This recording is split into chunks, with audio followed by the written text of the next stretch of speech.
ಮಹಿಳಾ ಅಪಹರಣ ಪ್ರಕರಣದಲ್ಲಿ ಬಂಧಿತರಾಗಿ ಪರಪ್ಪನ ಅಗ್ರಹಾರ ಜೈಲಿಗೆ ಸೇರಿದ್ದ ಮಾಜಿ ಸಚಿವ ಎಚ್.ಡಿ. ರೇವಣ್ಣ ಅವರಿಗೆ ಬಿಗ್ ರಿಲೀಫ್ ಸಿಕ್ಕಿದೆ. 3 ದಿನಕ್ಕೂ ಹೆಚ್ಚು ಕಾಲ ರೇವಣ್ಣ ಅವರು ಸಲ್ಲಿಸಿದ್ದ ಜಾಮೀನು ಅರ್ಜಿಯನ್ನ ಸುದೀರ್ಘ ವಿಚಾರಣೆ ನಡೆಸಿದ ಜನಪ್ರತಿನಿಧಿಗಳ ವಿಶೇಷ ನ್ಯಾಯಾಲಯ ಕೊನೆಗೂ ಹೊಳೆನರಸೀಪುರ ಶಾಸಕ ಎಚ್.ಡಿ. ರೇವಣ್ಣ ಅವರಿಗೆ ಷರತ್ತುಬದ್ಧ ಜಾಮೀನು ನೀಡಿದೆ.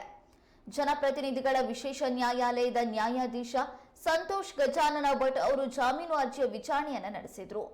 ಎಚ್.ಡಿ. ರೇವಣ್ಣ ಪರ ಹಿರಿಯ ವಕೀಲ ಸಿ.ವಿ. ನಾಗೇಶ್ ಅವರು ವಾದ ಮಂಡಿಸಿದ್ರೆ ಎಸ್ಐಟಿ ಪರ ಹೆಚ್ಚುವರಿ ವಿಶೇಷ ಸರ್ಕಾರಿ ಅಭಿಯೋಜಕರಾದ ಅಶೋಕ್ ನಾಯ್ಕ್ ಮತ್ತು ಜೈನಾ ಕೋಟಾರಿ ಅವರು ವಾದವನ್ನ ಮಂಡಿಸಿದ್ರು. ಎರಡೂ ಕಡೆಯ ವಾದ ಆಲಿಸಿದ ನ್ಯಾಯಮೂರ್ತಿಗಳು ಅರ್ಜಿಯ ತೀರ್ಪನ್ನ ಪ್ರಕಟಿಸಿದ್ರು. ಸರ್ಕಾರಿ ಪರ ವಕೀಲರ ವಾದಕ್ಕೆ ಆಕ್ಷೇಪಿಸಿದ ಹಿರಿಯ ವಕೀಲ ಸಿ.ವಿ. ನಾಗೇಶ್ ಅವರು ಸಂತ್ರಸ್ತೆ ಮಹಿಳೆಯು ಕಳೆದ 10 ವರ್ಷಗಳಿಂದ ರೇವಣ್ಣ ಮನೆಯಲ್ಲಿ ಕೆಲಸದವರಾಗಿದ್ದಾರೆ. ಸಂತ್ರಸ್ತೆಯು ಎಚ್.ಡಿ. ರೇವಣ್ಣ ಅವರ ಸಂಬಂಧಿಯಾಗಿದ್ದಾರೆ. ರಿಮಾಂಡ್ ಅರ್ಜಿಯಲ್ಲಿನ ಎಲ್ಲಾ ಅಂಶಗಳನ್ನ ತಪ್ಪಿನಿಂದ ಕೂಡಿವೆ. ಯಾವುದೇ ರೀತಿಯಲ್ಲಿಯೂ ಇಲ್ಲಿ ಐಪಿಸಿ ಸೆಕ್ಷನ್ 364ರ ಎ ಅನ್ವಯವಾಗುವುದಿಲ್ಲ. ಯಾವುದೇ ಆಯಾಮದಲ್ಲೂ ಆರೋಪ ಸಾಬೀತಾಗುವ ಅಂಶಗಳಿಲ್ಲ ಎಂದು ವಾದ ಮಂಡಿಸಿದ್ರು.